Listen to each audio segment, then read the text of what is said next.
Isang mapagpalang araw ng May 15, 2025 sa ating lahat kabayan. Narito po ang latest update natin sa ating panahon. Pero bago ang lahat kabayan, ako po ay makikisuyo ng iyong like and subscribe at pahit na rin po ng notification bell.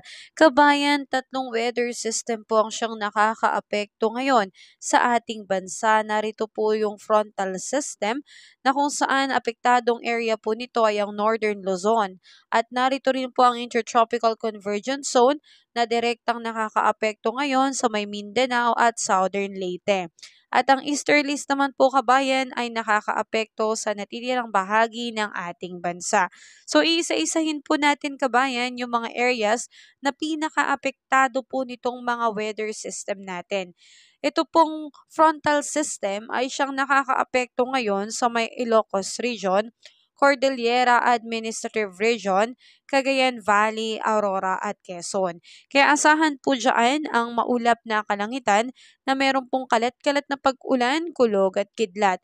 So, epekto po yan ng frontal system. Asahan po na magiging maulan po sa mga areas na nabanggit at dahil dyan, ingat po tayo dahil posible po itong magbunsod ng mga biglaang pagbaha and landslide lalo na kung magiging malakas po ang pag-ulan. Samantalang apektado naman po ng Intertropical Convergence Zone, ito pong Mindanao at Southern Leyte. Kaya asahan po natin ang pagkakaroon po ng maulap na kalangitan na meron pong kalat-kalat na pag-ulan, kulog at kidlat. Ingat pa rin po lalo na po sa mga low-lying areas natin and mountainous areas, posible po itong magdulot ng mga biglaang pagbaha and landslide. Ingat po tayo dyan kabayan. Samantalang ito pong Metro Manila at ang tirang bahagi pa ng ating bansa, apektado naman po ng easterlies. Kaya asahan sa umaga at tanghali may kainitan. Pero pagsapit ng hapon at sa gabi, asahan na po na nandyan na po yung tsansa na pagkakaroon po natin ng mga isolated rain shower or thunderstorm. So itong mga pag-ulan kabayan na ating nararanasan, lalo na pagdating po ng hapon at gabi kabayan, yan po ay senyales na tayo po ay nagtra-transition na po sa panahon na magiging mas maulan na po o panahong tag-ulan. So kabayan, yan po yung ating laging paghandaan, lagi tayong magbitbit ng payong kung tayo man ay lalabas ng bahay, pananggalan na po natin ito sa sobrang init o kaya naman sa biglaang buhos ng ulan.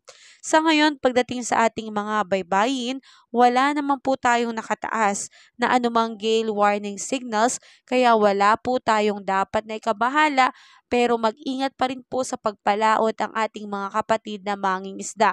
Sa ngayon, maayos pa po ang kalagayan ng ating mga baybayin, makakahuli pa po tayo ng mga isda kabayan. So, lubos-lubusin na po natin ito hanggat hindi pa po o wala pa pong bagyo tayong namamataan o nakakaapekto sa Philippine Area of Responsibility. So kabayan, sa ngayon inuulit ko, wala pa pong bagyo, wala pa rin pong LPA.